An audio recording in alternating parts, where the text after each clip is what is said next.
Bien.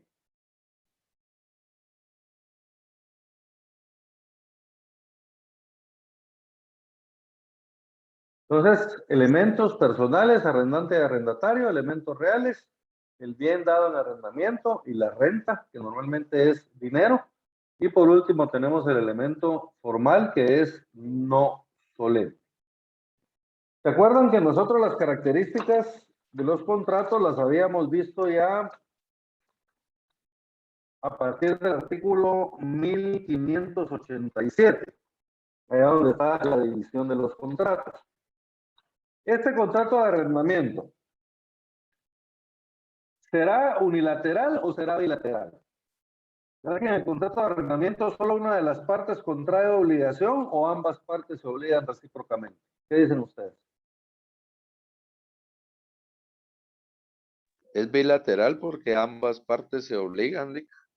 Una se obliga a entregar un bien y la otra se compromete a pagar una renta por el uso periódico de ese bien. Entonces, aquí hay un compromiso por ambas partes, es recíproco. Entonces, el contrato es bilateral. ¿Será consensual o será real?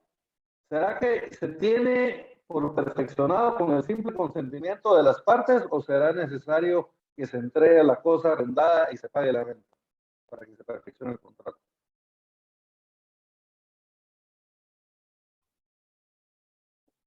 Miren, este contrato es real, porque este sí requiere la entrega de la cosa. Luego tenemos que este contrato también es principal. ¿Por qué es principal? Porque no depende de otro contrato para subsistir. Luego es oneroso, ¿verdad? ¿Por qué es oneroso? Porque se estipulan provechos y gravámenes recíprocos. Entonces es oneroso y es oneroso conmutativo, porque normalmente al pactar la renta nosotros ya sabemos cuál va a ser el beneficio que vamos a tener dentro de dicho contrato. Y también este contrato es absoluto, aunque pudiera ser condicional, ¿verdad? Pero lo normal es que es absoluto, que no está sujeto a ninguna condición. Yo les puse acá dos características extras, que que el contrato es típico, y esto quiere decir que el contrato está regulado en la ley. Hay otros que se llaman atípicos, que estos contratos no están regulados en la ley, sino que normalmente son creados por el uso y la costumbre comercial, ¿verdad? Como por ejemplo la franquicia. Ahora ya está regulado en alguna ley de la franquicia, pero la franquicia fue un contrato que básicamente los comerciantes se lo inventaron, ¿verdad? Lo inventaron y por eso se llaman contratos atípicos, porque no están regulados en ninguna ley, sino que se utilizan, ¿verdad?, en el uso común comercial.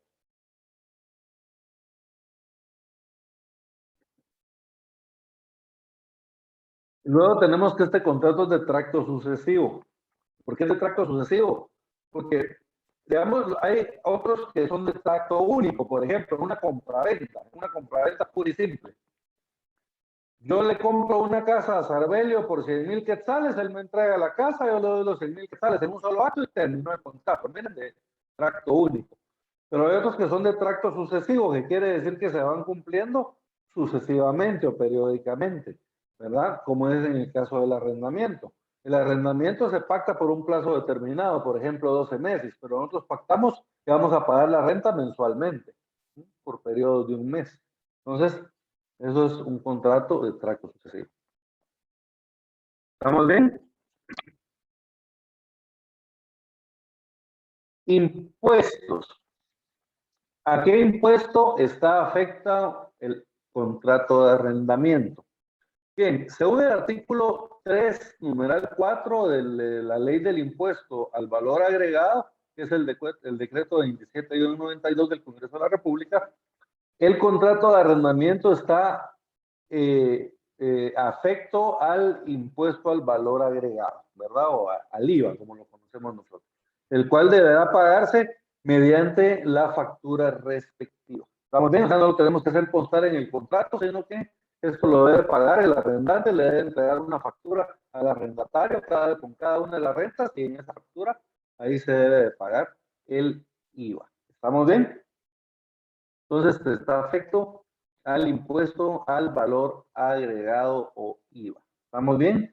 Esto lo tenemos, jóvenes, como lo veíamos en el artículo 3, numeral 4 de la ley del IVA. o de la ley del impuesto al valor agregado.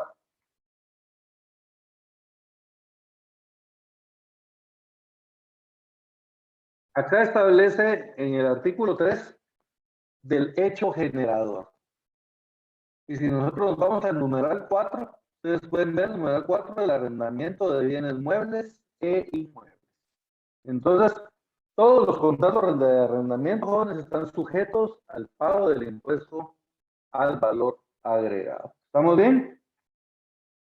Ahora, en la práctica, jóvenes, muchas veces no se da factura en los contratos de arrendamiento.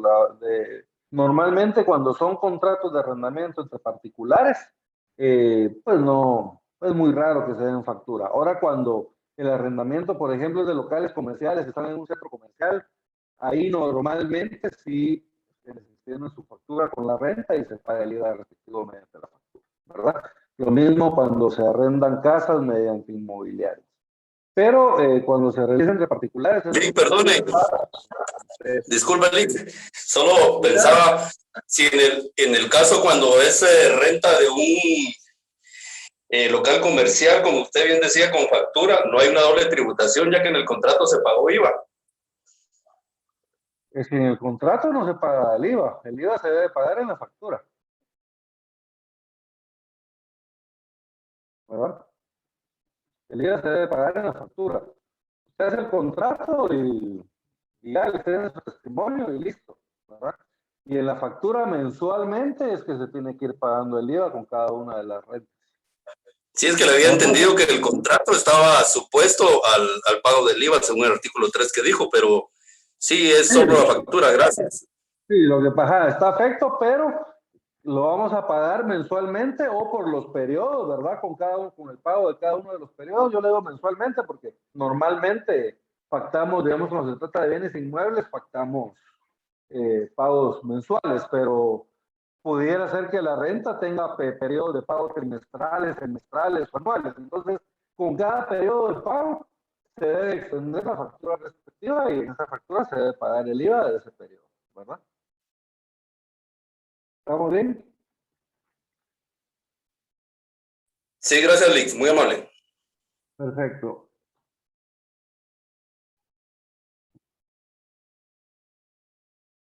Bien.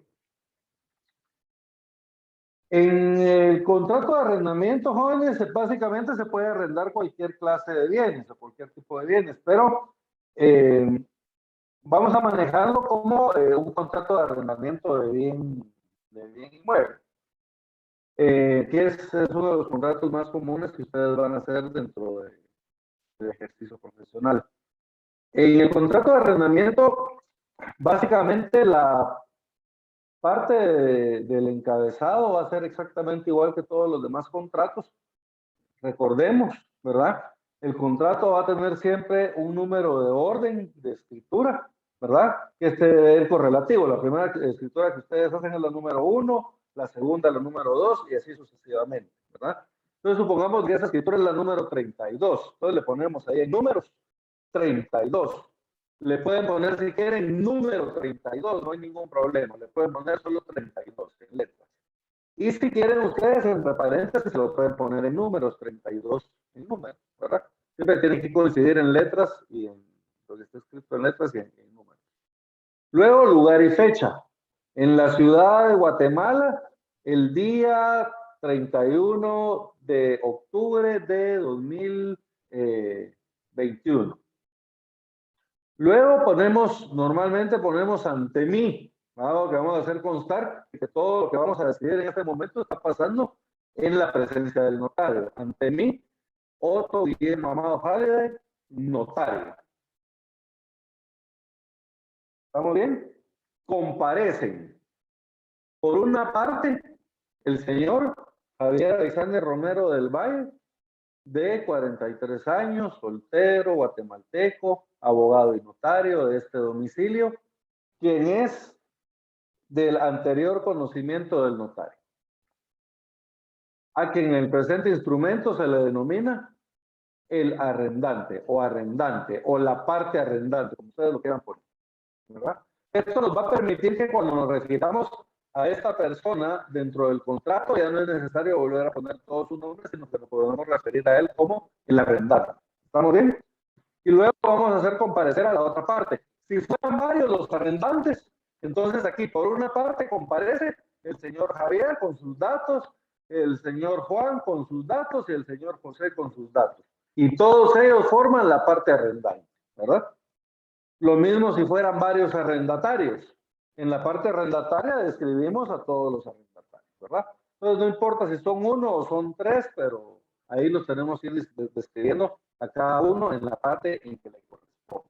Entonces, por una parte compareció el arrendante y por la otra parte comparece el señor Edwin Leonel Lobo Chinchilla, ¿verdad? Quien es de 43 años, soltero, guatemalteco, abogado y notario, de este domicilio, quien se identifica con documento personal de identificación 1435, 10.426, 0101, ¿verdad? Extendido por el Registro Nacional de las Personas, a quien en el presente instrumento se le denomina arrendatario.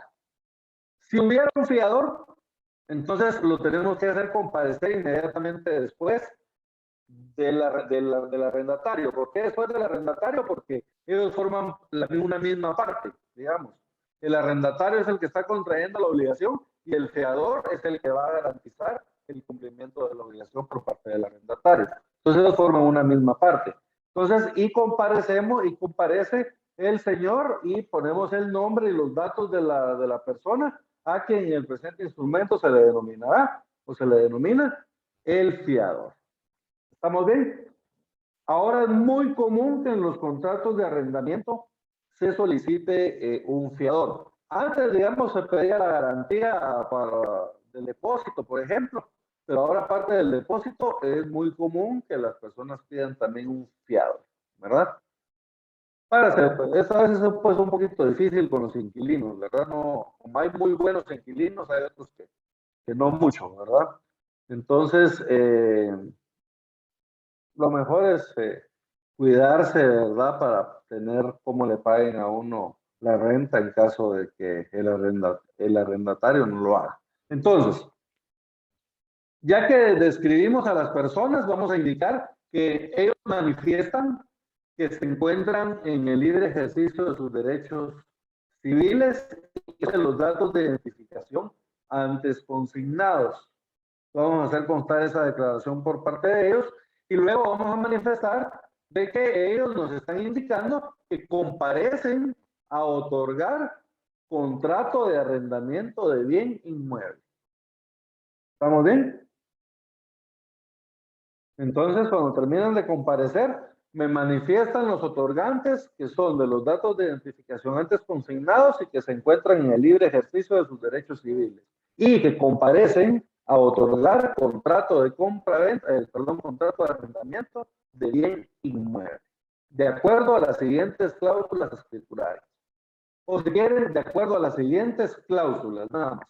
Ahí no vamos a ponerle cláusulas escriturarias, porque así establece el código de notariado que se llaman, ¿verdad? Pero les pueden poner simplemente cláusulas. Y de ahí ponemos cláusula primera, o si quieren simplemente primera, ¿verdad? No hay ningún problema. A mí me gusta ponerle título a las cláusulas, entonces yo le pongo, por ejemplo, primera y entre paréntesis le pongo del bien, por ejemplo, ¿verdad? ¿Por qué? Porque lo que vamos a hacer en esa cláusula es describir el bien que vamos a arrendar. ¿Estamos bien? Entonces, acá lo que vamos a hacer en la primera cláusula es primero, es que el arrendatario va a hacer dos cosas. Uno, va a describir el bien y va a indicar que ese bien es de su propiedad, ¿verdad? Porque se recuerdan ustedes, ¿quién puede arrendar un bien? ¿Quién puede arrendar un bien? La misma persona que puede enajenar el bien, el propietario o su representante, ¿verdad? ¿Estamos bien? Entonces, lo primero que va a hacer el arrendante es declarar que es propietario del bien y va a describir el bien de cuál es propietario.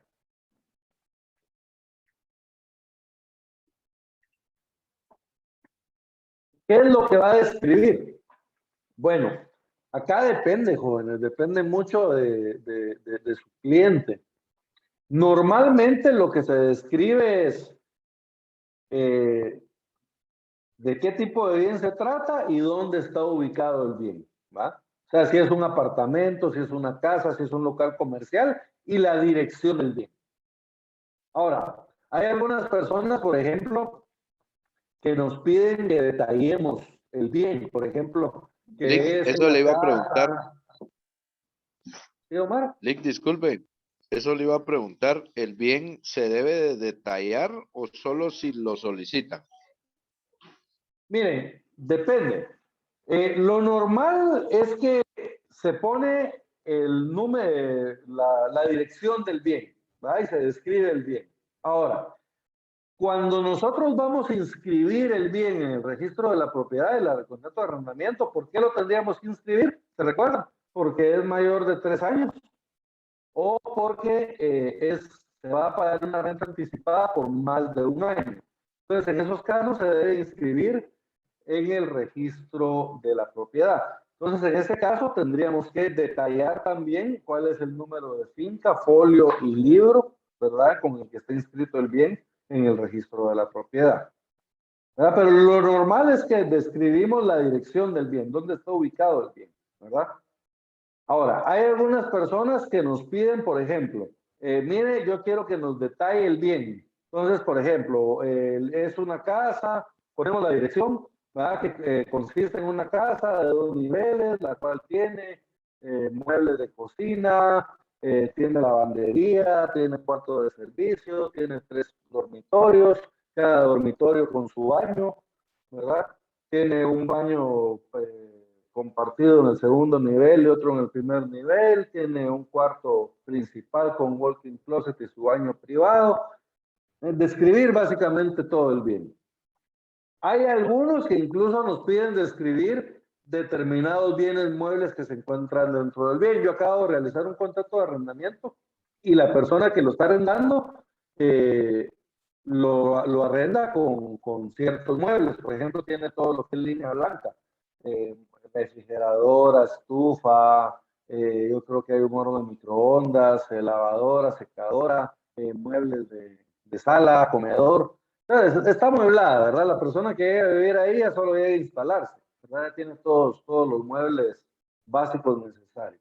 Entonces, ella nos pidió que detalláramos también, que hiciéramos una descripción detallada de cada uno de los bienes que se encontraban dentro del inmueble que se iba a dar en arrendamiento. Entonces, aquí depende, ¿verdad, jóvenes? Depende lo que le esté pidiendo cada uno de los clientes o depende si se va a inscribir el contrato en el registro de la propiedad, ¿verdad? Por los motivos que ya dijimos. Entonces, en la primera cláusula vamos a realizar una descripción del bien, ¿verdad? Manifiesta el arrendante o manifiesta el señor Javier Alexander Romero del Valle, como ustedes quieran, ¿verdad? A mí, yo como les digo, por comodidad, yo prefiero colocar en el principio que a esta persona se le va a denominar arrendante, entonces ya cuando me refiera a él, ya me puedo referir como el arrendante, y la otra parte como el arrendatario, ya sin poner los nombres. Entonces manifiesta el arrendante que es legítimo propietario del bien ubicado en la segunda calle 4-35 de la zona número 1 de la ciudad de Guatemala. Acá, como les decía, nosotros podemos indicar los datos de la inscripción, el cual se encuentra inscrito en el registro de la propiedad bajo el número de finca 157, del folio 35, del libro 156 del Departamento de Guatemala. Y consiste en una casa de habitación de 2 niveles con 3 cuartos, ¿verdad? Con 3 baños, con cuarto de servicio y 2 parqueos, ¿verdad? Entonces, miren, ahí estamos haciendo una descripción general del bien. Y como les digo, depende de cada uno de los clientes, ustedes pueden hacer una descripción más detallada aún del bien o de los bienes que están dentro del bien inmueble que se va a arrendar. ¿Estamos bien? Yo conozco un señor que él arrendaba una casa en el puerto y en el arrendamiento incluía una lancha y una moto de agua, ¿verdad? Y las podía usar, les tenía que dar el mantenimiento necesario, obviamente, ¿verdad? Porque al entregar la casa las tenía que entregar funcionando como se las entregaron, ¿verdad? Pero les digo, dentro del arrendamiento de la casa incluía una lancha y una moto de agua, ¿verdad? Entonces, esos bienes se van a describir dentro del contrato también si fuera necesario. ¿Vamos bien hasta acá, jóvenes? ¿Alguna duda? Bien. En la segunda cláusula, ¿sí, Cris? Disculpe, yo sé que no es en función al contrato, ahí estamos bien. Solo es con relación al trabajo, pero creo que había dicho, yo entré unos minutos después que estaba intentando ingresar. Entonces ahí tengo dudas de qué fecha se estaría entregando y cuál sería la modalidad. Únicamente, gracias. Fíjese que no le oigo muy bien, pero según entiendo me está preguntando por la fecha de entrega del trabajo. Fíjese que la fecha de entrega, como pueden ver acá, es el 21 de noviembre a las 23 horas con 59 minutos. O sea, es una semana después del examen, ¿verdad? Van a tener hasta el día domingo para entregar. Ok, ¿sería digital o necesita que se lo enviemos escaneado? No, yo les decía que ustedes tienen que tener una copia física, que esa es para que les quede a ustedes, es únicamente para que ustedes la tengan y la puedan consultar. Y a mí, para calificarles, que me manden una copia electrónica, ¿verdad? Pueden, digamos, ya las hojas impresas las pueden escanear en un PDF y mandarme, ¿verdad? No hay ningún problema. Mucho gusto. Muchas Muy gracias bien. y disculpe la interrupción. No, no tenga pena. Entonces, en la segunda cláusula, el arrendante va a manifestar que le da en arrendamiento o que es su voluntad dar en arrendamiento el bien que describimos en la cláusula anterior al arrendatario, según las estipulaciones siguientes, ¿verdad? Entonces básicamente quedaría algo así como que el arrendante manifiesta que es su voluntad dar en arrendamiento el bien descrito en la cláusula anterior al arrendatario según las estipulaciones siguientes. Ahí ponemos 2 puntos y yo acostumbro a abrir literales, ¿verdad? Literal A, literal B, literal C, digamos el A para el plazo, la B para la renta y así sucesivamente para cada una de las estipulaciones. ¿Por qué utilizo letras y no números, por ejemplo, no numerales? Lo que pasa es que los numerales implica a que lo tendría que escribir en letras. Igual, por ejemplo, si fuera numeral 1, yo tendría que poner 1 en letras, ¿verdad? Entonces ya sería menos cómodo de leer, por decirlo así. En cambio, las literales, pues podemos poner la letra con un símbolo, con un asterisco o un punto y no hay ningún problema, ¿verdad? Porque los signos de puntuación sí los podemos utilizar dentro de la escritura. ¿Estamos bien?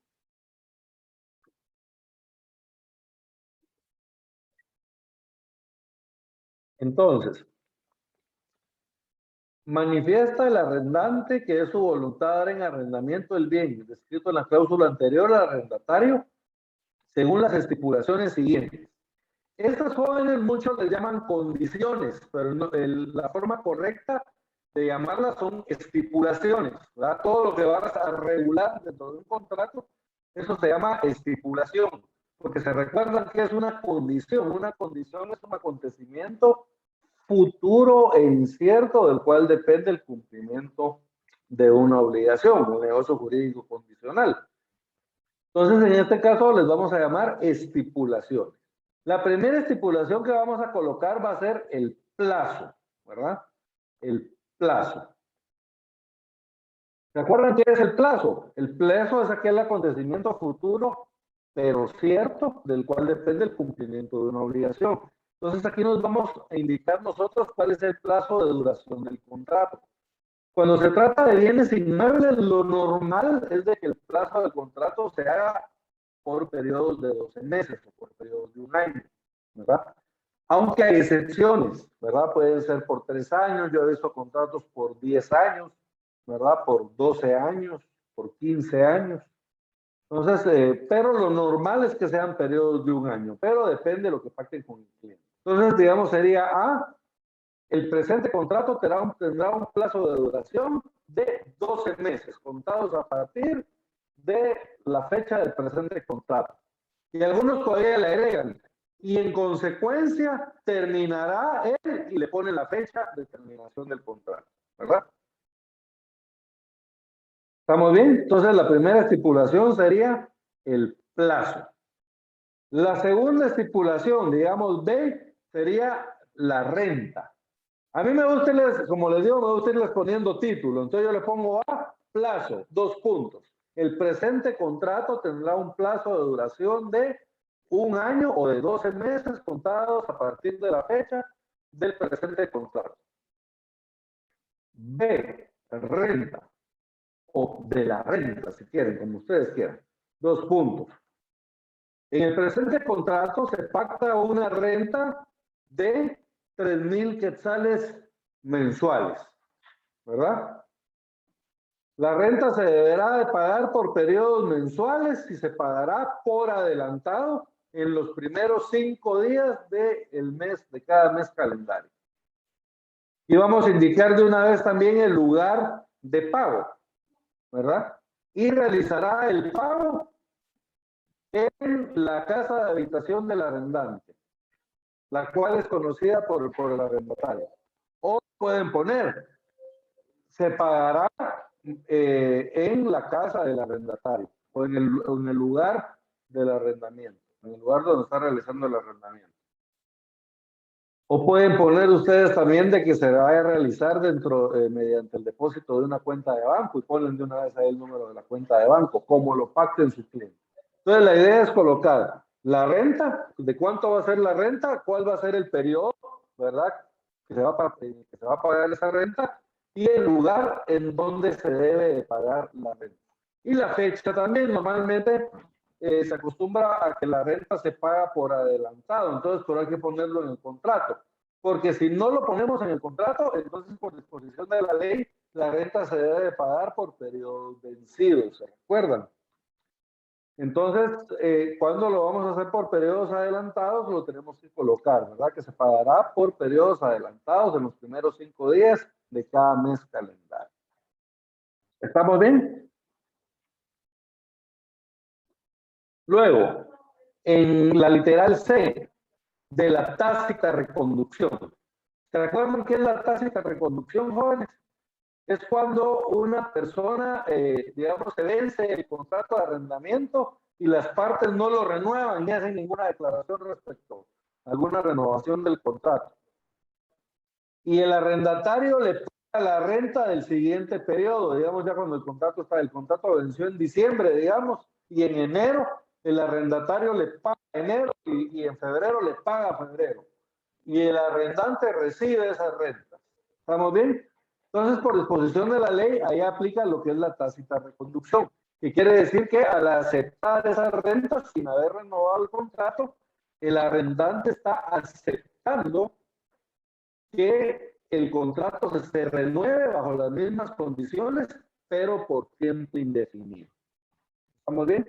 Eso es la tácita reconducción. Entonces, normalmente eso le va a afectar al arrendante, ¿verdad? Porque si él recibe una renta, se le prorroga el contrato por tiempo indefinido. De ahí va a querer que le entreguen la casa y los otros van a decir, no, yo estoy pagando la renta y yo tengo contrato indefinido, entonces yo no me voy, ¿verdad? Entonces, nosotros es mejor que no aplique la tácita reconducción para nuestros clientes. Si ustedes quieren que aplique la tácita reconducción, entonces no mencionan nada al respecto y por disposición de la ley se aplica la tácita reconducción. Entonces, pero normalmente aquí lo de la tácita reconducción, yo lo que coloco es una cláusula en la que se indica que no aplica la tácita reconducción en el presente contrato. Que normalmente queda algo así.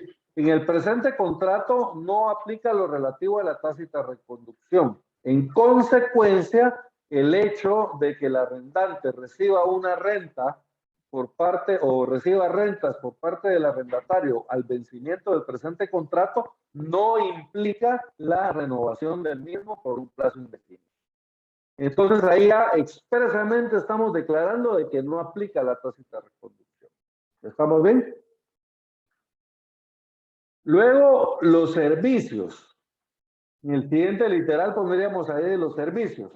Aquí normalmente lo que se coloca es que el pago de los servicios básicos que tenga el bien inmueble que se está arrendando corren por cuenta del arrendatario. Entonces, por ejemplo, el gasto de energía eléctrica, internet, agua, cable, etcétera, teléfono. Todos esos gastos van a correr por cuenta del arrendatario. ¿Estamos bien? Ahora, hay algunos casos en que los bienes ya se están entregando con ciertos servicios. Por ejemplo, hay veces que la renta ya incluye, por ejemplo, el agua, o la renta ya incluye el internet. Entonces, eso lo podemos hacer constar también acá en este literal de los servicios. Entonces, quedaría algo así como que en el presente contrato, los servicios básicos como agua, energía eléctrica, teléfono, internet, correrán por cuenta del arrendatario, ¿verdad? Y este estará obligado a remitir al arrendante un recibo, el recibo de pago en cada mes. Estos sí ya están incluidos en la casa, por ejemplo, como teléfono. Pero ahora miren, es muy fácil. Si yo en una casa donde no hay teléfono, le pido a Telgua que me instale una línea telefónica y en 2 o 3 días ya la tengo instalada, ¿verdad? A mi nombre. Entonces ya no hay ningún problema con que esa carga vaya a quedar para el arrendante. Es más, ahora ya creo que ya casi nadie utiliza teléfonos fijos para las casas, ¿verdad? Al menos yo no uso. Yo cuando contraté el internet me obligaron a agarrar internet, cable y una línea telefónica. Y lo primero que hicimos fue desinstalar el teléfono, ¿verdad? Porque pues, el teléfono no lo tenía nadie, nosotros no lo utilizábamos solo los celulares. Y las únicas llamadas que recibíamos eran de Claro para ofrecernos algo, ¿verdad? Entonces, mejor la desconectamos, ¿verdad? Entonces, ya lo que es en sí el teléfono ya no es tan necesario, pero, por ejemplo, del uso de agua, sí se podría exigir que se presenten con cada periodo de pago los recibos respectivos. ¿Sí, Cris? Solo como dato importante, Lick, fíjese que actualmente en Guatemala, por lo menos el 30% son teléfonos de casa o de planta, el 30%.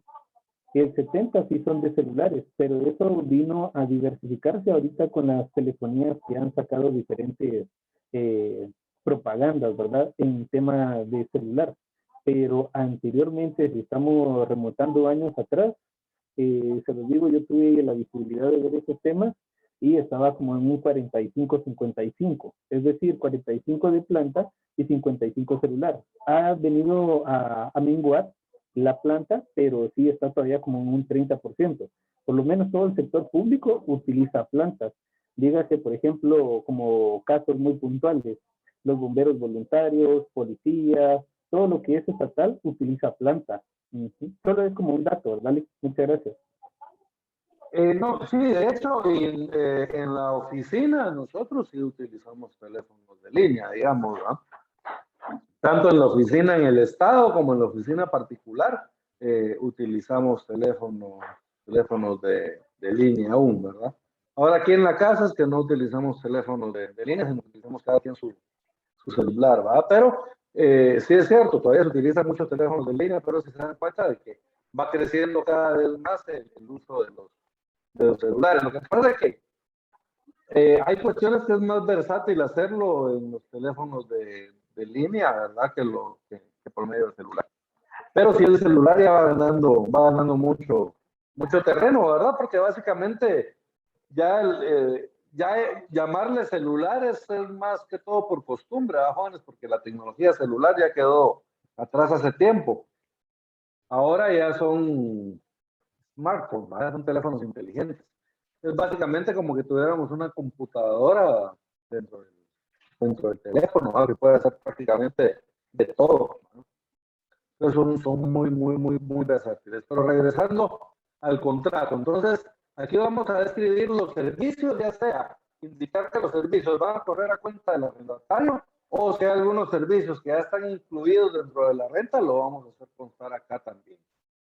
Las mejoras, acá lo que indicamos normalmente es de que las mejoras, de que el arrendatario no puede realizar mejoras a menos de que tenga previamente y por escrito permiso del arrendante. ¿Estamos bien? Entonces, no puede realizar mejoras.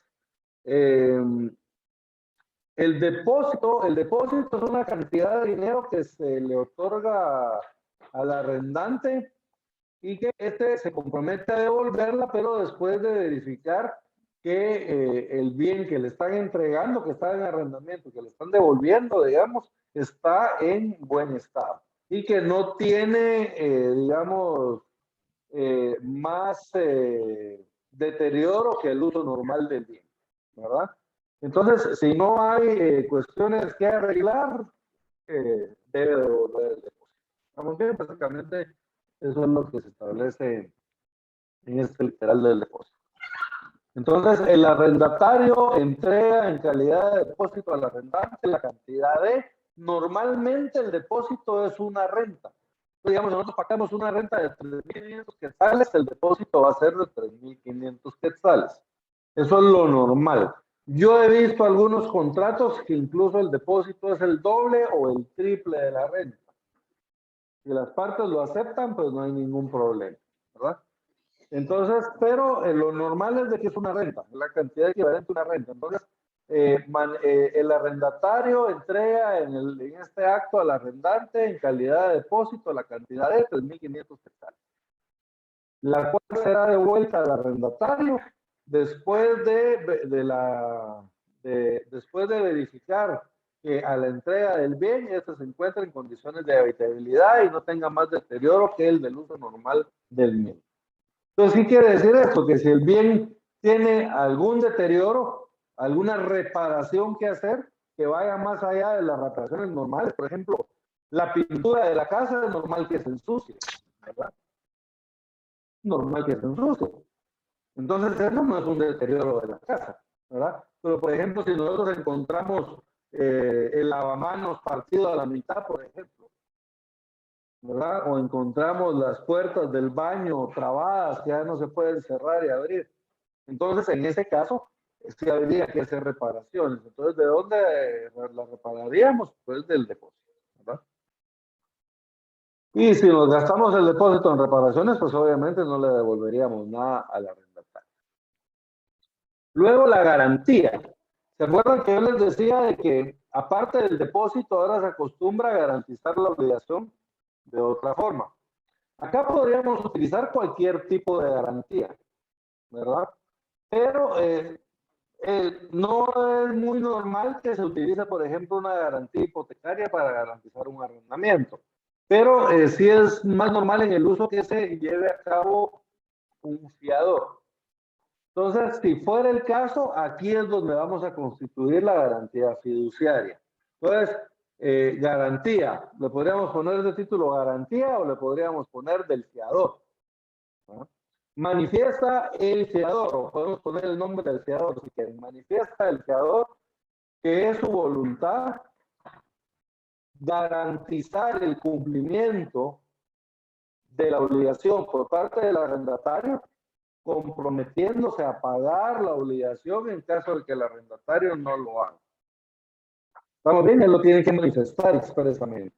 Y luego debe manifestar el arrendante que él acepta esa garantía que se está constituyendo a su favor, ¿verdad? Y asimismo manifiesta el arrendante que acepta la fianza que se constituye a su favor. ¿Estamos bien?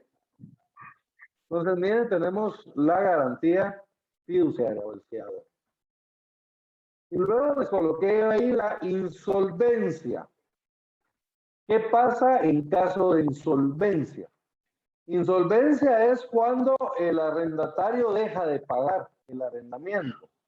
Entonces, normalmente acá lo que indicamos nosotros es de que En caso de insolvencia, se tendrá por terminado el contrato de arrendamiento. Normalmente ponemos de 2 meses, ¿verdad?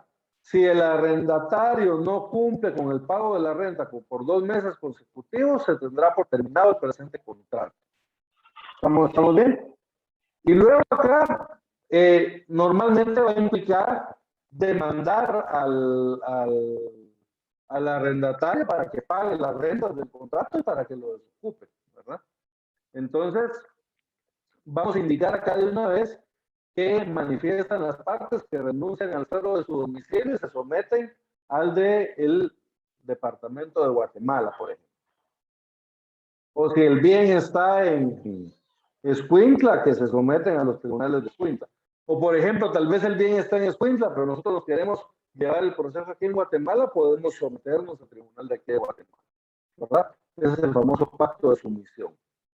Entonces, y vamos a indicar de una vez el lugar para recibir notificaciones que señala el arrendatario. Entonces, quedaría algo así, ¿verdad? En caso de insolvencia por más de 2 meses consecutivos por parte del arrendatario, se tendrá por terminado el presente contrato. En consecuencia, ¿verdad? Las partes renuncian al fuero de su domicilio y se someten al del departamento de Guatemala. O incluso podríamos poner al de la ciudad de Guatemala, porque ya ven que aquí en Misco también hay juzgados de primera instancia. Entonces, se someten a los de la ciudad de Guatemala. Y señala como lugar para recibir notificaciones el arrendatario en la segunda calle 3-25 de la zona 1 de esa ciudad capital y el fiador en la 9ª calle 7-95 de la zona 1 de esa ciudad capital. ¿Estamos bien? Entonces, miren, ahí indicamos ya qué va a pasar en caso de insolvencia, cuáles van a ser los tribunales a los cuales nos vamos a someter y cuál es el lugar para recibir notificaciones por parte del arrendante y por parte del fiador, porque se acuerdan que el fiador también lo podemos demandar.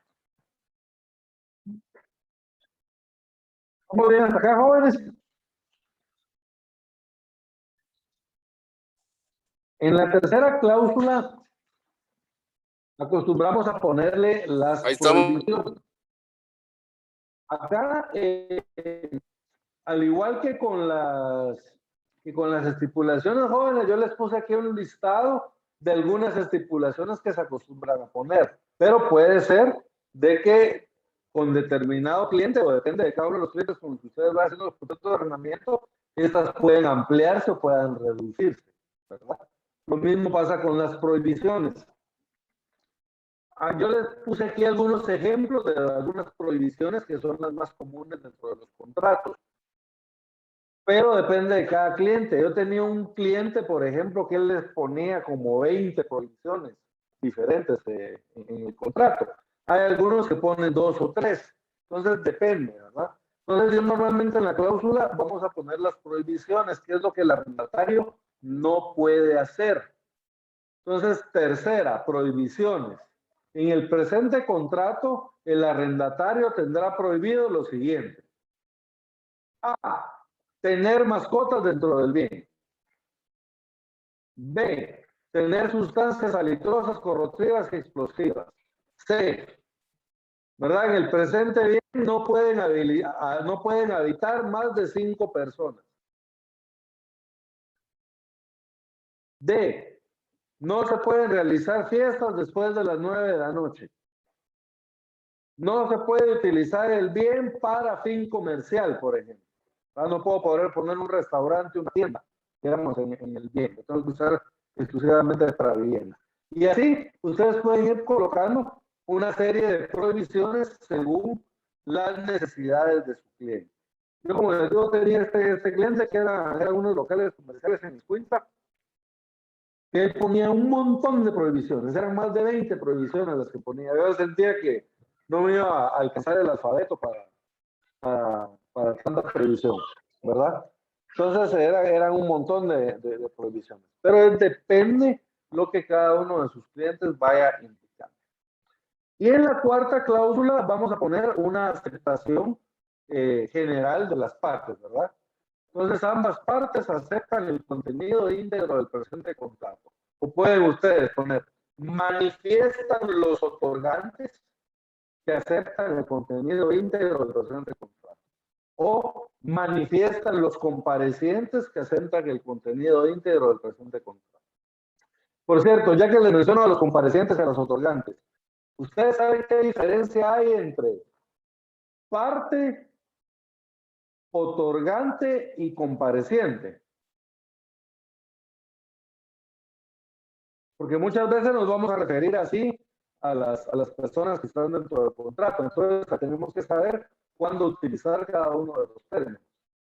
Bien, pues una parte son una o varias personas que representan un mismo derecho. Supongamos de que los arrendantes fueran 3. Hay 3 copropietarios. Entonces, esas 3 personas comparecen por la parte arrendante.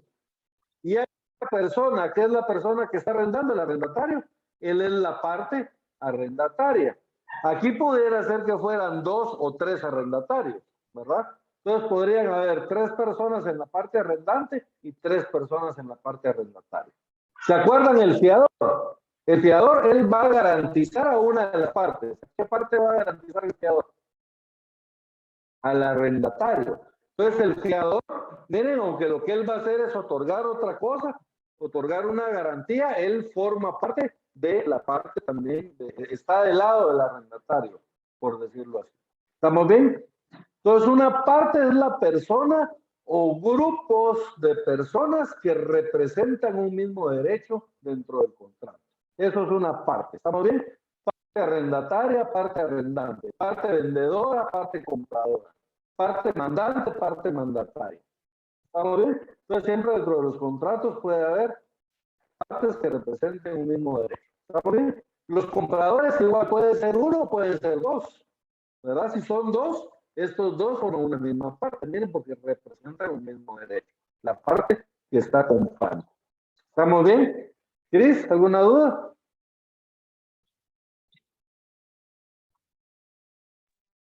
No, iba a participar con lo de otorgante, era la persona que también entrega o que también de alguna manera en representación de él hace esa misma función, pero es el de otorgar, que por eso le llamamos otorgante.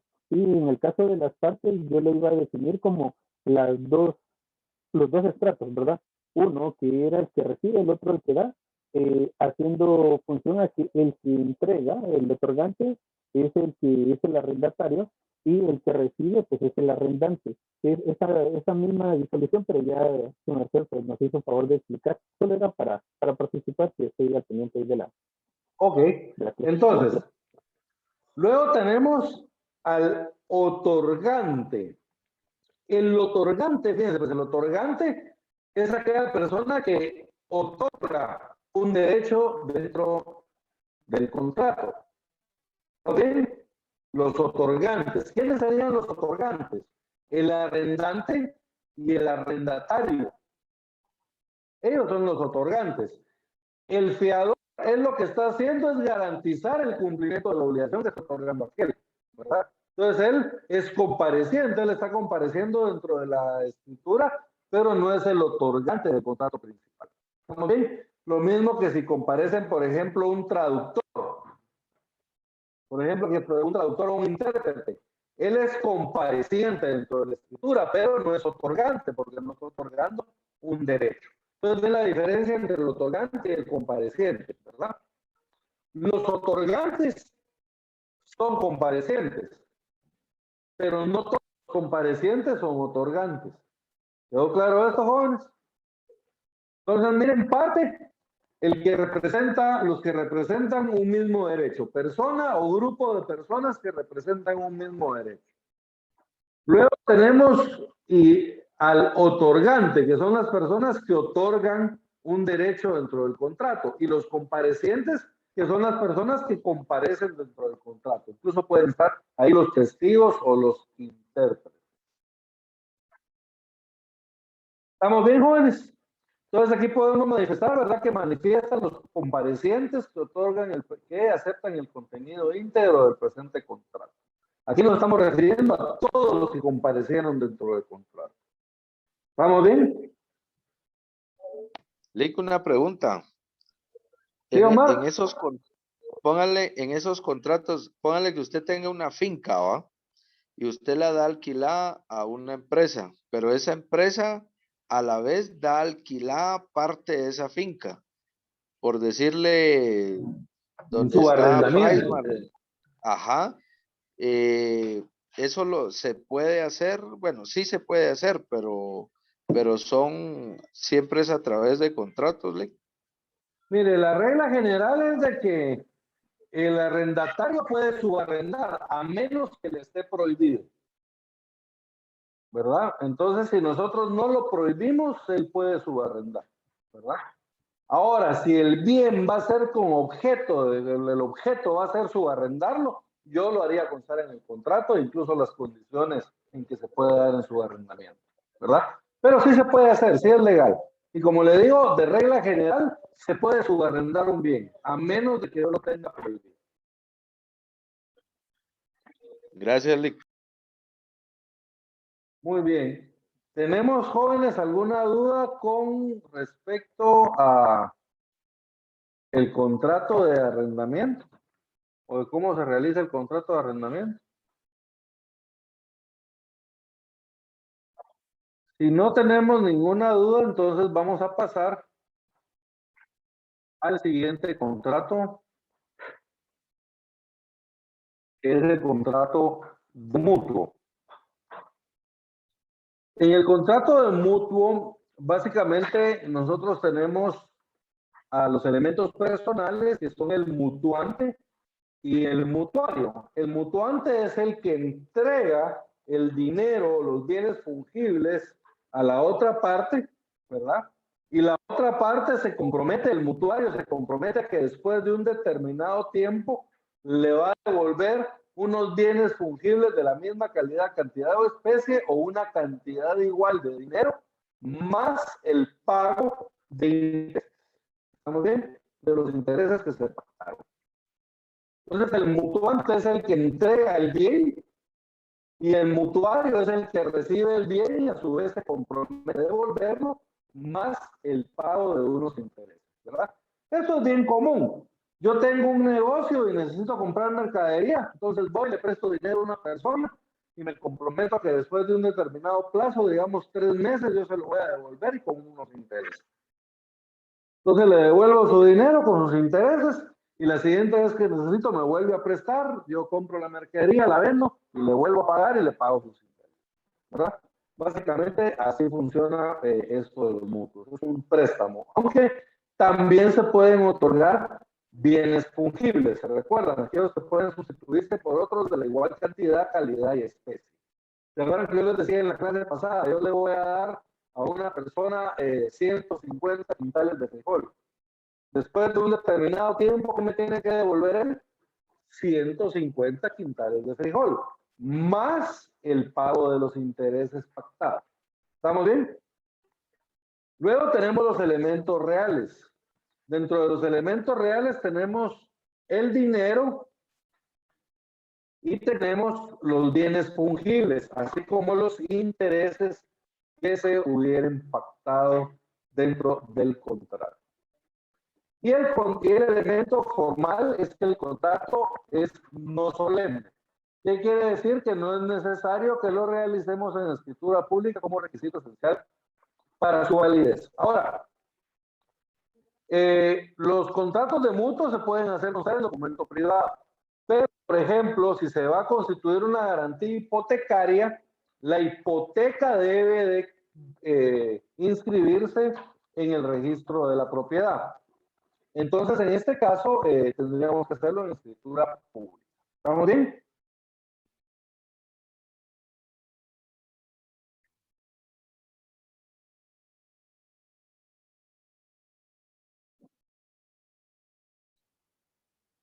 Características.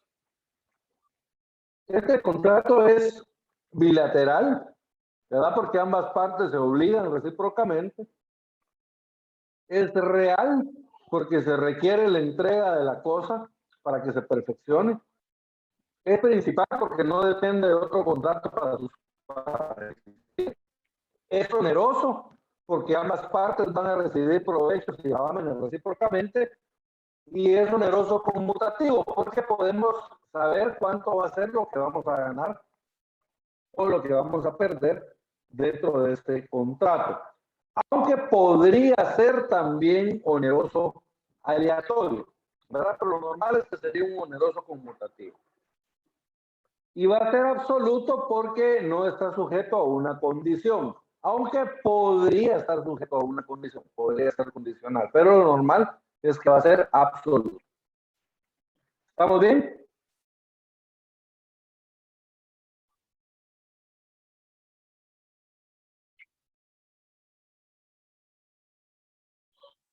Impuestos.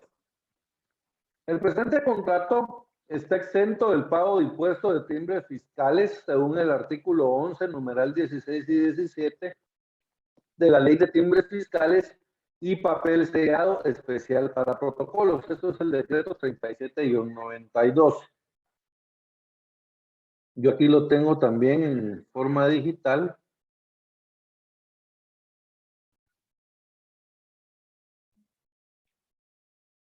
Ustedes pueden ver, aquí tenemos artículo 11, que establece actos y contratos exentos. Están exentos del impuesto los documentos que contengan actos o contratos en los siguientes casos. Nos vamos hasta el numeral 16 y 17. En el 16 establece los créditos, pero los créditos bancarios. Y en el 17 establece ya los créditos que se realicen entre particulares. Numeral 16. Los créditos y préstamos otorgados por los bancos, financieras y demás entidades autorizadas por la Superintendencia de Bancos para cualquier destino. Y los documentos acreditativos de los mismos. Y 17. Los créditos, préstamos, financiamientos otorgados entre particulares, sean personas individuales o jurídicas, y los documentos acreditativos de los mismos. O sea que básicamente todos los préstamos de dinero van a estar exentos de impuestos, ¿verdad? En este caso, al pago del impuesto de timbres fiscales. ¿Vamos bien, jóvenes? Contrato de mutuo. En la primera cláusula, básicamente, vamos a colocar nosotros el otorgamiento. Manifiesta el mutuante que es su voluntad otorgar al mutuario en calidad de mutuo la cantidad de 150,000 quetzales. ¿Verdad? Como ustedes lo quieran redactar. Manifiesta el mutuario que entrega al mutuante en la cantidad de 150,000 quetzales en mutuo. Como ustedes lo quieran poner, ¿verdad? Si quieren ustedes, aquí mismo en la cláusula primera le podrían poner las estipulaciones, de acuerdo a las estipulaciones siguientes. O lo pueden hacer en una cláusula aparte, ¿verdad? Manifiesta el mutuante que en la presente obligación regirán las estipulaciones siguientes. Primero, o A, el plazo. El presente contrato tendrá un plazo de 12 meses. ¿Qué quiere decir eso? Que en el plazo de un año a mí me tienen que devolver los 150,000 quetzales. O si quieren, pongámosle 15 meses. ¿Verdad? El presente contrato tendrá un plazo de duración de 15 meses. B. Los periodos de pago. El presente contrato se realizarán pagos periódicos mensuales, los cuales se realizarán dentro de los primeros 5 días calendario de cada, de los primeros 5 días de cada mes calendario. Perdón. C. Del lugar de pago. Los pagos se realizarán en la residencia del mutuante, la cual es de conocimiento previo del mutuario. Interés. Acá jóvenes vamos a describir el tipo de interés al que está sujeto el contrato. Acá depende de lo que pacten las partes, ¿verdad, jóvenes? Pero tienen que tener ustedes en cuenta algunas cuestiones que están prohibidas. Por ejemplo, está prohibido capitalizar intereses en los préstamos entre particulares. Entonces, no podríamos poner capitalización de intereses porque está prohibido. Pero sí podríamos pactar, por ejemplo, podría ser un interés que sea un interés sobre saldo, pero que sea un interés, porque puede ser sobre saldo o puede ser sobre la deuda. Si es sobre la deuda, quiere decir que ustedes van a pagar intereses sobre la totalidad de la deuda siempre. Si es sobre saldo, conforme ustedes vayan pagando, debería ir bajando la cuota. Puede ser sobresaldo o puede ser consolidada. Sobresaldo quiere decir de que ustedes empiezan en el primer pago, van a pagar una cantidad y conforme vayan pagando, esa cantidad va a ir bajando, ¿verdad? Y las últimas cuotas que van a ir pagando van a ser las más pequeñas. En el consolidado, básicamente van a pagar los mismos intereses. Lo que va a diferenciar es la forma en que lo van a pagar. En la forma consolidada, lo que pasa es que ustedes les colocan ya una cuota que va a ser la misma desde el principio hasta el fin. Entonces, esta cuota es una cuota que está en medio, digamos, dentro del rango de cuotas que pagamos de la otra forma.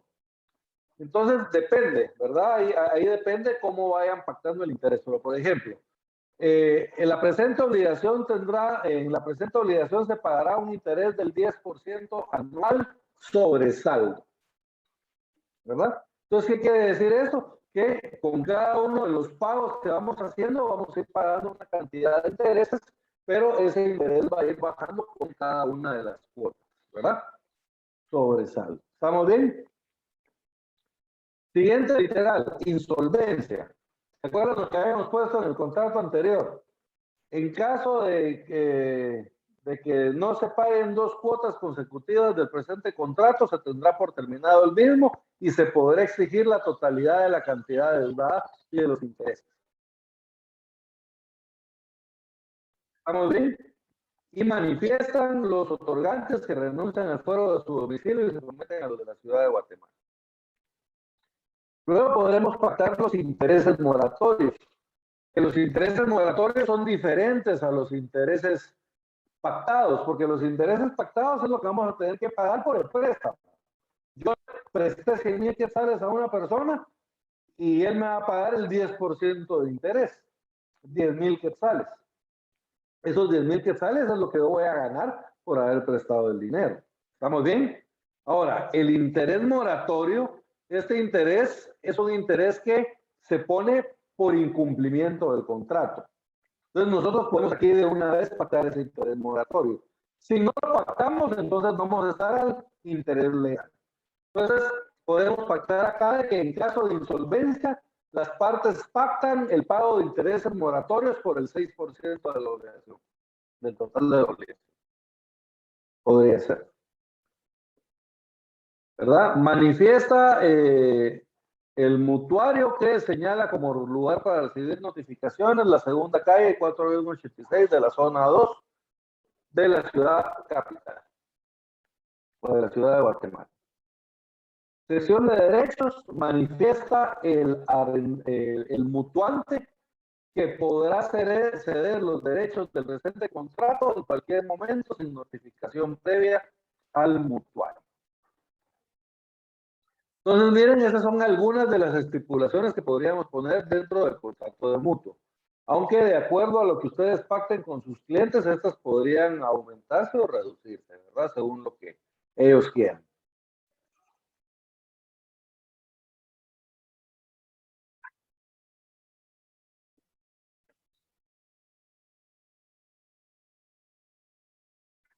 En la tercera cláusula, jóvenes, tenemos la garantía.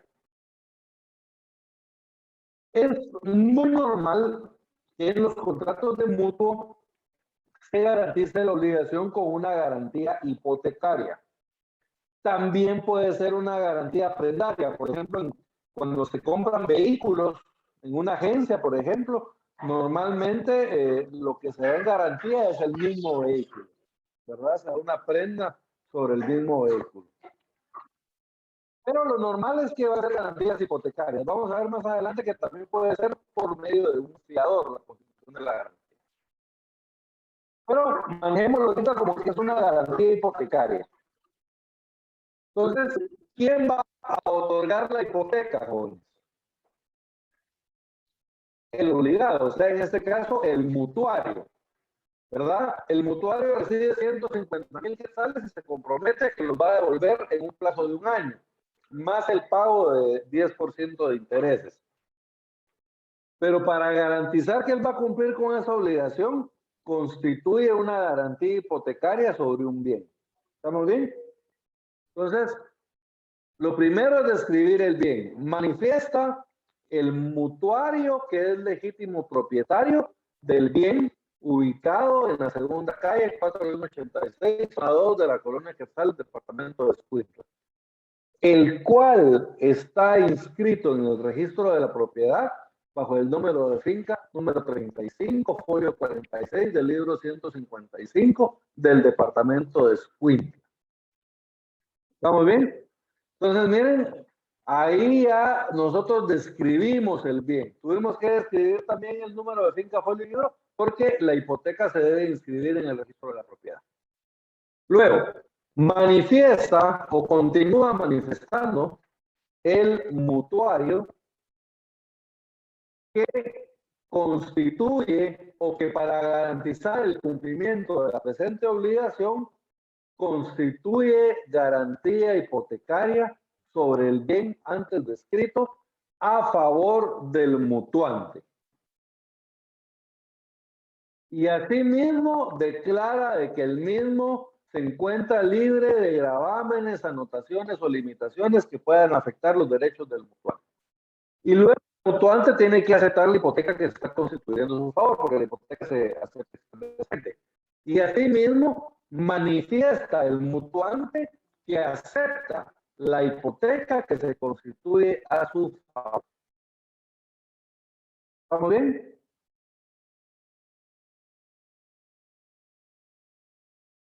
Y la cláusula cuarta sería la cláusula de aceptación. Manifiestan las partes que aceptan el contenido íntegro del presente contrato. La garantía, jóvenes, también puede ser fiduciaria, o sea, puede constituir un fiador, o incluso podría estar las dos. Podría haber una garantía hipotecaria y una garantía fiduciaria. ¿Estamos bien? Si tuviera que haber un fiador, el fiador, como este va a ser una tercera persona, él tiene que comparecer también en la introducción de la escritura. Entonces comparecen mutuante, mutuario y luego el fiador. ¿Estamos bien? Ya en el cuerpo de la escritura, supongamos de que no va a haber garantía hipotecaria, sino que va a haber garantía de fiduciaria. Entonces, la tercera cláusula sería manifiesta el fiador que es su voluntad garantizar el cumplimiento de la presente obligación y se compromete a pagar la misma en caso de que el fiador, de que el mutuario no realice el pago. ¿Estamos bien? Miren, él de forma expresa manifiesta que se quiere constituir como fiador de esa obligación. Y asimismo manifiesta el mutuante que acepta la garantía que se constituye a su favor. Y entonces ahí está constituida la garantía también por parte del fiador. ¿Estamos bien? Y como les decía, podríamos tener una cláusula tercera de garantía hipotecaria, una cláusula cuarta donde esté la garantía fiduciaria y en una cláusula quinta poner la aceptación de las partes. ¿Estamos bien, jóvenes? ¿Hay alguna duda? ¿Hasta dónde vamos?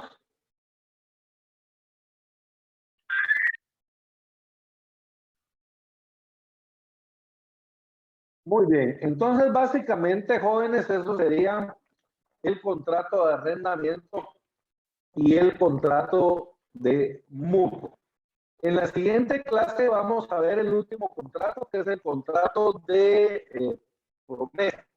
¿verdad? Vamos a ver la parte sustantiva de la promesa y de una vez vamos a ver la redacción del contrato. Y seguramente nos va a quedar un poco de tiempo para poder resolver algunas dudas que ustedes tengan con respecto al contenido del examen. Y eso sería en la siguiente clase, y en la siguiente tendríamos ya nuestro examen, ¿verdad? Tendríamos, la siguiente clase sería el sábado 6, ¿verdad? Que ahí ya terminaríamos con la promesa y la redacción de la promesa, y una vez ahí aprovecharíamos para resolver algunas dudas que ustedes tengan. Y el 13 tenemos ya nuestro examen final. Y se acuerdan, el 21 es la entrega de la tarea. Entonces, jóvenes, vamos a dejar el día de hoy por acá la clase y nos vemos en una semana para terminar ya el contenido con el contrato de promesa. ¿Estamos bien? Si no hay ninguna duda, jóvenes, entonces vamos a dejar la clase el día de hoy y los veo dentro de una semana a la misma hora. Que tengan un feliz fin de semana. Feliz tarde.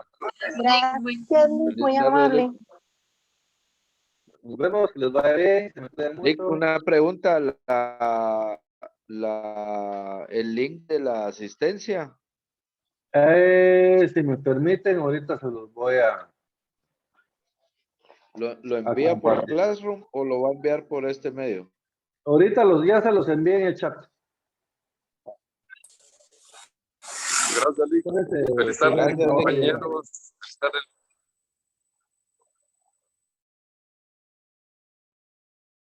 Entonces, jóvenes, ya está publicado en el chat de acá de Zoom la asistencia del día de hoy. Háganse el favor de llenarla, por favor. Entonces, jóvenes, se me cuidan mucho y nos vemos dentro de una semana. Saludos cordiales a todos. Gracias, feliz fin de semana.